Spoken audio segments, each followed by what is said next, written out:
Đây là sản phẩm của những đứa nhỏ nè.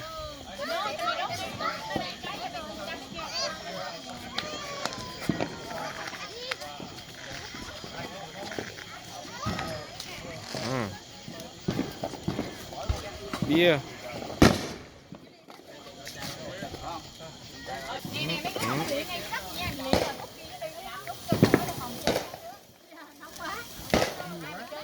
Chơi về một chùm vậy trời hả?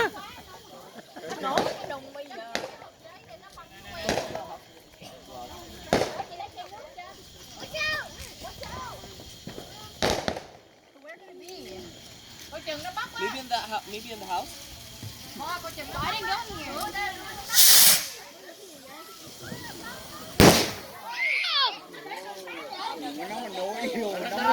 Ủa? Đâu đâu rồi đó vậy?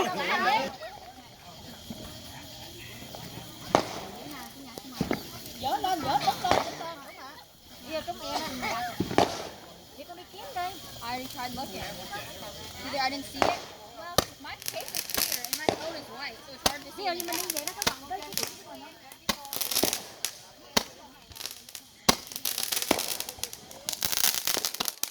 Đâu có con mũi cá.